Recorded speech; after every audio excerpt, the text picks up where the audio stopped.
দেখুন কার্তিক মহারাজের নামে অভিযোগকারী কতটা সাজানো, আপনারা নিজের চোখে দেখুন, শুনুন। রাজনৈতিক দলের ইউটিউবারদের দেওয়া সাক্ষাৎকারে মহিলা বলছেন তিনি 2013 সালে আশ্রমে গিয়েছিলেন, আর তিনি নবগ্রাম থানায় যখন অভিযোগ করছেন তখন লিখছেন 2012 সাল। আমি প্রথমে 2013 সালে ওইখানে জয়েন করেছিলাম। ওনার কথা মতো আমি স্কুলে গিয়েছিলাম। উনি বলেছিলেন ওখানে থাকা খাওয়া ফ্রি, 2-2.5 টাকা বেতন। তাহলে আপনারা প্রথমেই ভাবুন কতটা সাজানো ঘটনা।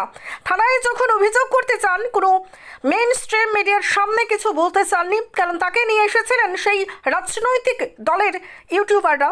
কারণ তিনি দীর্ঘ 12 বছর পর কেন মামলা করছেন আর তার কথাতেই অসঙ্গতি। তিনি কথাই বলছেন 2013 সালের কথা, লিখছেন 2012 সাল। কেন একমাত্রই শাসক দলের ঘনিষ্ঠ তারা গাড়িতে করে নিয়ে নবগ্রাম থানায় অভিযোগ করালেন, সঙ্গে রাজনৈতিক দলের পরামর্শদাতাদের কর্মীরা? এতে থেকেই স্পষ্ট বোঝা যায় এটি রাজনৈতিক উদ্দেশ্য প্রণোদিত হিন্দু ভাবাবেগকে আঘাত করার জন্য করা হয়েছে। এই প্রশ্নই তুলেছেন বহরমপুরের বিজেপি সভাপতি মলয় মহাজন। আজকে 12 বছর আগের কোনো ঘটনাকে কেন্দ্র করে যে অভিযোগ আনা হয়েছে, যাবতীয় সংশয় সেখানে।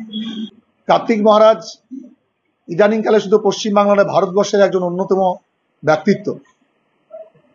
তিনি ভারত সেবাশ্রম সংঘের একজন সাধু সন্ন্যাসী। হিন্দু সমাজ সাধু সন্ন্যাসীকে সমর্থন করে, তাদের কথা শোনে।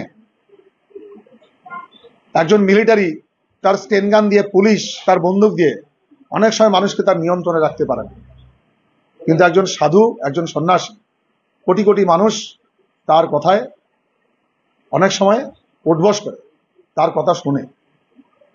ঠিক একইভাবে কার্তিক মহারাজের মতো মানুষের যে অগণিত ভক্ত অনুরাগী, তারা তার কথাকে মূল্য দেন, গুরুত্ব দেন। আজকে হিন্দু সমাজকে, তার একজন সমাজের যে প্রতিনিধি, তাকে আক্রমণ করার উদ্দেশ্য হচ্ছে হিন্দু সমাজকে দুর্বল করা, সেই সমাজের কথা মানুষ যাতে না শুনে, সন্ন্যাসীদের চরিত্র হনন করে তাদের যে চারিত্রিক যে জায়গা সেটাকে দুর্বল করা, যাতে তার সমস্ত শক্তিকে আঘাত করা যায়।